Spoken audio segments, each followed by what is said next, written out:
Hi all. Today I will be talking to you in continuation to your previous class on pointers.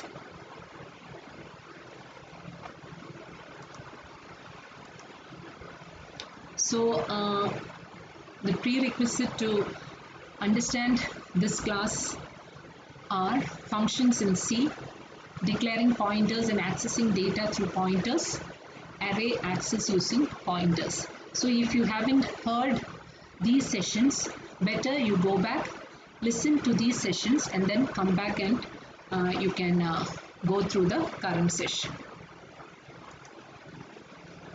So pointers as function arguments. So you can give pointers as function arguments. What is a pointer? Pointer is a type of data, or you can say it as a data type. It is used to hold address of a variable. So array passing to function.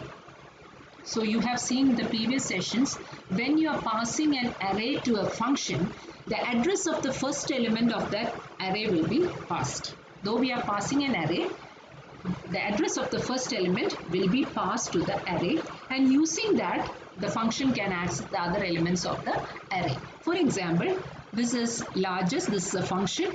The arguments are float, array, square bracket representing that it is an array, and integer size of the array. So this is how you write argument if it is an array. So whenever you call that function, you can write like this: largest, array name, comma, integer size 4. So ARR means the address of the first element of this array. Using this address, other elements can be manipulated. So this already you know how this is done. Address of a variable can also be passed as a function argument. So you saw in the previous slide how you can pass the address of an array. Similarly, you can pass the address of a variable also to a function. So in that case, parameter receiving the address should be a pointer. So pointer is used to hold address. So whenever you are passing an address to a function, in the function you need a pointer to receive the address that is sent from the main function. So let's see. The process of calling a function using pointers to pass the addresses of variable is known as call by reference. So whenever you are representing a variable or you are sending a variable address to a function, and in the function if you are using a pointer to receive it, you call it call by reference. So process of passing the actual value of the variable is called call by value. So example, let's see how you can pass it, pass the address of a variable. Here void change, it is a function name. Function I have declared as a prototype. Before you use the function or before you call the function, you should define. If it is not defined, then better you declare it as a prototype. This is how you declare a prototype. Void change int. So this function returns void and it has one parameter, that is of type integer pointer. Okay, in the prototype you need not mention the name of the pointer, just the data type of the pointer. Then the main function, within the function you have declared a variable x, you have initialized by assign the value 20 to x, then you are calling the function change. For change you have one argument ampersand x. Ampersand means address of x. So what is the address of x? You can assume any address value. If the address value is 2000 and in 2000 address value you have stored 20, you are passing the address 2000. So that address will come here. So whenever you call this function, it will reach here and it will be stored in this pointer p. So p will hold that 2000 and star p represents the content of that address 2000. So here star p. So what is the content of p? Content of x, right? So that is 20. So 20 plus 10. So content of p will be 30. Okay, so that 30 will be stored in that address location and When the function is executed, it will come back and print of %dx. Now since we have changed the value of x in this function, the new value will be printed here. What is the new value? 20 plus 10 will be printed here. So this is how you can pass the address to a function. So you should always look at how you can pass the argument. Okay, always look at that. Here ampersand is used, here int star p. So you should learn how to write the arguments whenever you call the function, in the definition of the function, and how about the prototype. This you should keep in your mind. Another example, using pointers as arguments, exchanging data in two variables. So here I have x and y, two variables are there. So once the program is executed, I want x to hold 200 and y to hold 100. That is my requirement. So using pointers as arguments, I will be doing this. So I'll be using a function, and the function arguments will be pointers. So I am declaring the function as a prototype. Void exchange is the name of the function. The function is returning a void, and the arguments, two arguments are there. Both are pointers of type integer. Okay, and the main function, the two variables are declared int x comma y. X holds 100, y holds 200, and you are printing before exchange x is equal to %d, y is equal to %d, x and y. So what will be printed? You will print 100 and 200, 100 comma 200. Then you are calling the function exchange. Exchange, you can see the arguments. Here it is ampersand x, ampersand y. If the value of the address of x is 2000 and address of y is 3000, then 2000 and 3000 will be passed here to the function. And here you are using two pointers of type integer. So a will hold 2000, b will hold 3000. And content of a, that is represented by star. So content of a will be what? 100. Content of b will be what? 200. Okay, so you are going into the function. Here a local variable t is defined. Then in t you are moving star a. Content of which address? 2000. So that is 100. So that 100 is moved to t, and then to 2000. Content, you are moving the content of 3000. So to 2000 you have stored 3000, and the 3000 location is represented by asterisk b. To that you are moving the first element. So that swapping is, or exchange is done. And then we will come back here and we are printing the new value. After exchange, x is equal to %d, y is equal to %d. So the new x will be 200 and the y will be 100. So this is how you can pass address of your variables to the function. Okay. Now let's see one more example. This is a sorting program which we already learned in one of the sessions, bubble sort.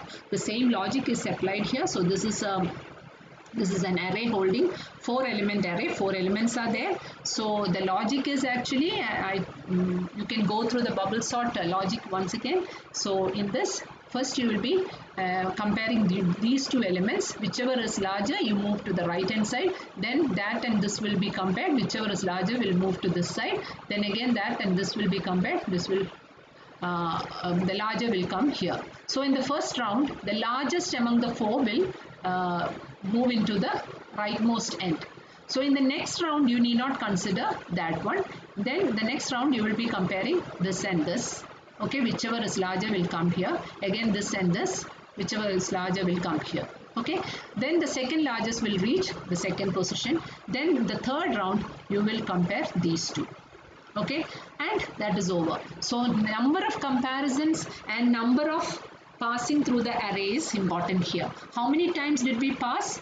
We passed 3 times, you can see. When the number of elements is 4, you are passing 3 times. So that means if n is the number of elements, n minus 1 passes are required. And in each pass, you can see the number of comparisons keeps on reducing. In the first round, we compared 1, 2, 3. 3 comparisons are there. In the second round, 1, 2. In the third round, just 1. So the number of comparisons keeps decreasing each time. So we started with 3 and then it keeps on decreasing. So it is from 3 to 0. So that is 3 means n minus 2, isn't it?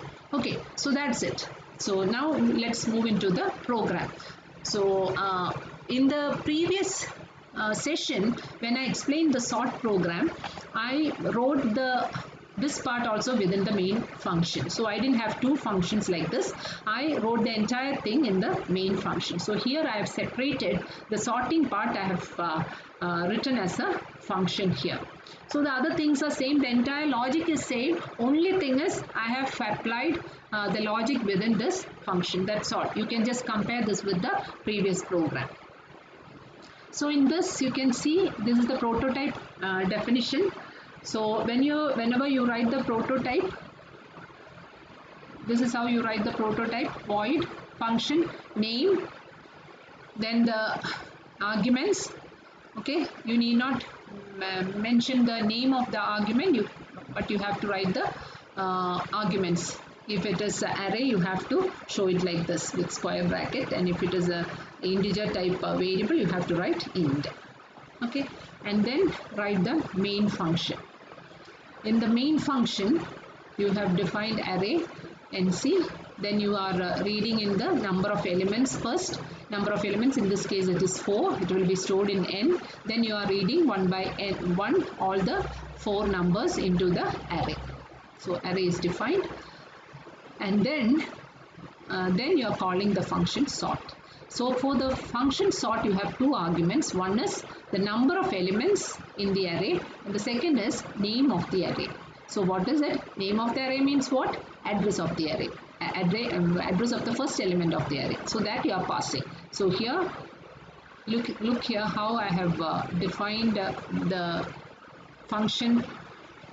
Here you have two arguments, int m, no problem. Then since it is an array type is written, and then the name of the array with the square bracket. So you are moving that entire array here. So this array is accessible here also by using the method of writing like this. Okay, this is one way of passing an array to a function. One way. Another method I will show you in the next slide. So keep notice here, array name or address. So that address you are passing here, that same array can be accessed by writing the data type along with the variable and the square bracket. So you need not mention the size of the array in that. You can just keep open bracket and close bracket. Okay, and then when you can write, you can access the elements like this. Array D means D is 0, array 0. Array 0 is first element of the array. If first element of array is greater than array D is 0 plus 1. So 1, array 1. So if array 0 is greater than array 1, then you have to swap. So that swapping is done here. When swapping is done, if that is not greater than this one, in that case no need of swapping. You can go back, increment D, D becomes 1, come here. So array 1 greater than array 2, then you have to swap. So like that you can do. So I told you in that slide, you can go back and look in the bubble sort logic. So this is used for the number of passes through the array, and this is for number of comparisons. Okay, so you should be careful when you are calling a function. Calling a function which has an argument array, and how you are declaring, or how you can give the heading of that function. Okay, array int x square bracket. So the same program I have written in another way using pointer. So here in the earlier case it was int x square bracket, isn't it? Int x square bracket. Instead of x square bracket I have written pointer x. So here what are you passing? You are passing an address. In order to hold an address you need a pointer. So you are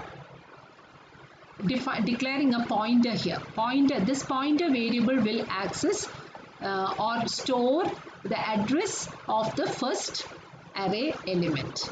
Okay, so x will hold the address of the first array element. So both are right. You can define or pass the array in both the ways. In both the ways, main function, the calling function is same, sort n comma array. Here also it is n comma array, but the function heading you can see the difference. Here it is int x square bracket without any index. Here it is int star x. Here you are using pointer. Here you are using the array itself. Okay. In both cases, you are passing the address only. Okay. And then within the program, the same logic is applied. Everything else is the same only. Here you can see how you are accessing the first element. In the previous case, it was array D. Array. So here the name was specified. So you are using, actually it shouldn't be array, it should be x. X of D plus 1. Since the name you have given here is x, it should be x here. By mistake, since this was array, by mistake I wrote that same name. Okay, should be careful when you do this. Don't make mistakes like this. Okay, if you are giving the array name as x here, that same name should be used within the function also. Okay, if it is array given in here in the heading, then you can use that. But since I have given x as the array name here, you have to use the same x here, x D greater than x. Okay, in all places it should be like this. In this case it is x. Here I have written it correctly. So x, in order to access the first element, what is the value of x here? You are transferring the address of the first element. If it is 4000, okay, array is 4000, that 4000 is held in x. X is equal to 4000. Star of x is equal to 12. Okay, so star of 4000 plus 0 is 4000 only, no? So star of 4000, what is that? 12. If 12 is greater than star of 4000 plus D, D again is 0, plus 1, so 4001. So if content of 4000 greater than content of 4001, then swap. Okay, so this is how you compare, swap. This is how you access the elements. You see that? You should note these things, how you access the elements within the function using pointers, or if you are defining it as array itself. You should keep that in your mind. Don't forget, you should replace this array with x. Okay. So that's all. So note the difference whenever you are defining in both the ways. Next is pointer parameters to string functions. So pointer parameters can be used in string functions also. So this is an example for that. Here the string function is function's name is copy to parameters of type character. S1 is the first pointer, S2 is the second pointer, and in the main function you can avoid the name of the variable here. In whenever you are defining the prototype, you may not mention the variable. You can simply write character star, character star. Okay. Then main, you are defining two string arrays here of size 10 each. Then printf, enter the first string, and you are reading in the first string and it is stored in the first array. And then I am calling a function named copy, and I am transferring the address of the first array name 1 and address of the second array name 2. And when it reaches here, the address of first array is stored in S1, address of second array is stored in S2. And when I say star of S2 means what? Content of S2, isn't it? So content of S2 is equal to content of S1. What is there in S1? In S1, we have moved the address of name 1. So in S1, it will be the first string that we read it. So the first character in first string, that is moved to the second array S2, isn't it? S2. So first character is moved, and then if that is not equal to null, again you go back, automatically it will get incremented. So after assigning the value, it will get automatically incremented. So then it will move the second character third character, like that it will be moving from the first array to the second array. Character by character elements will be moved, and finally when it sees a null character at the end of the string in S1, there will be a null character. Whenever it comes across a null character, it will stop its copy and it will come out of the loop. So that is this program. So here you can see how you have transferred the address of the string array to the function using pointers. Next is functions returning pointers. So far we were talking about pointers being used as arguments. Here this is a function which is returning a pointer. Function name is larger, 2 arguments of type int pointer, and it is returning also a pointer of type integer. Okay, the main function, 2 variables are defined, int pointer is also defined, then to p is a address, isn't it? P always holds the address of what? Address of the function. Whatever is returned from this function, that will be stored in p.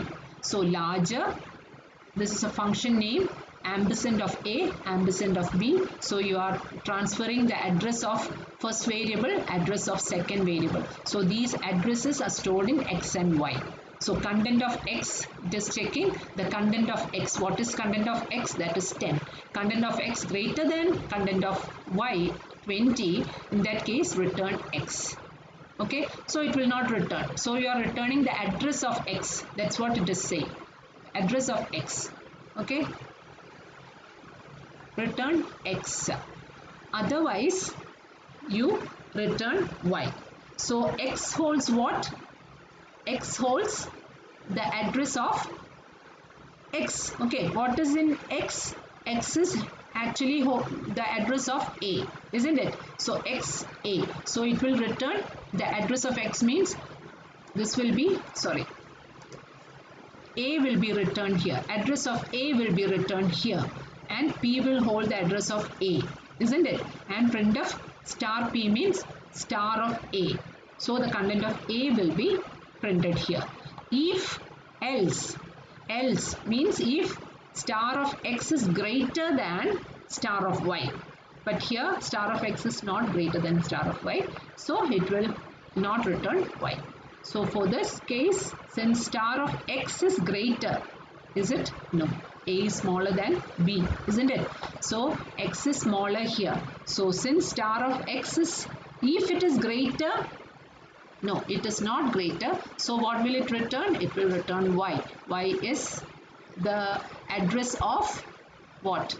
Address of b will be returned. So the address of b will be stored in p, and when I printf p, it will print 20.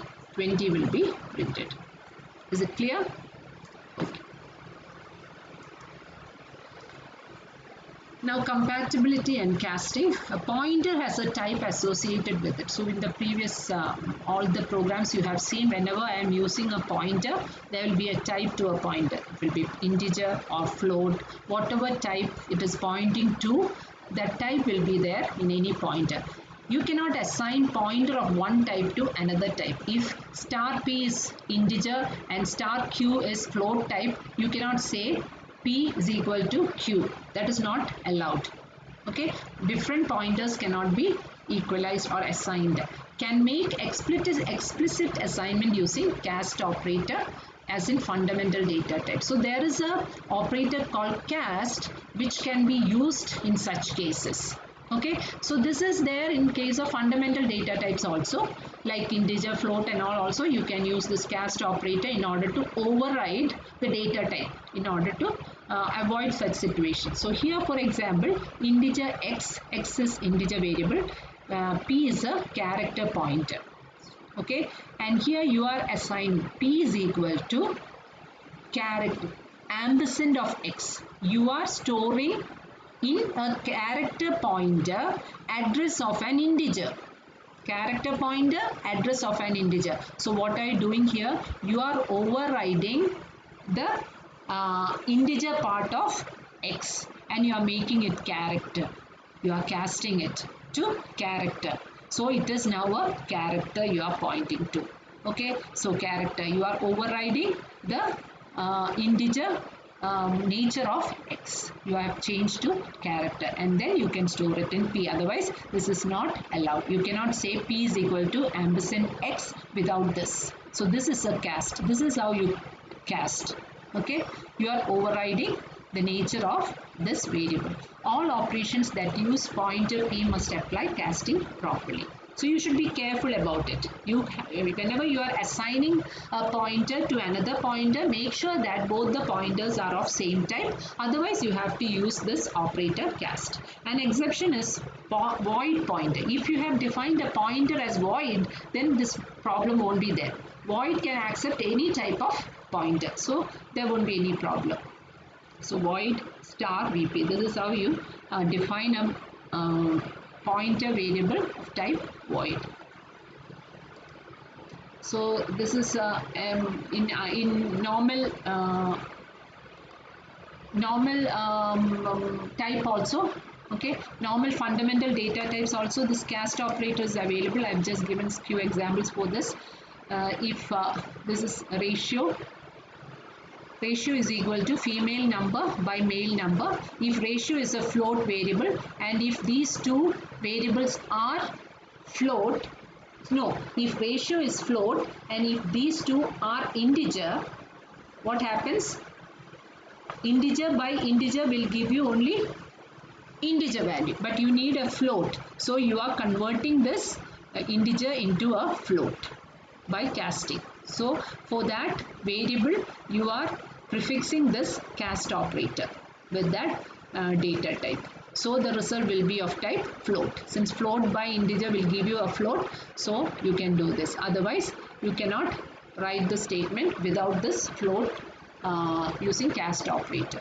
Then if x is of type integer, and if you are assigning 7.5 to x, that is not allowed. Then you have to change the cast of 7, or you have to cast 7.5 to integer. So you can store that 7.5 in x.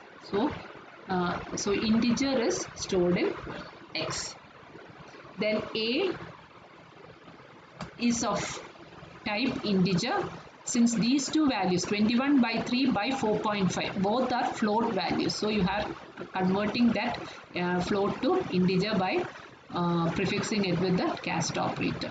Here b is equal to double sum by n. Here sum and n both are integers, but b is double, so you are using the cast operator to make the sum double data type. Then y is equal to int a plus b. So a and b both you are using the cast operator here also to convert it into integer. So this casting is available both for the fundamental data types as well as for the pointers. So what is meant by casting? Whenever you are assigning one variable to another, both the variables should be of the same type. If they are not, in that case you should use cast operator. So that's all about the pointer or call by reference topic, and few assignment questions are given here. You can try these questions in order to get experience or to familiarize the concept which we have learned. If in case you have any doubt, you can contact me. Thank you.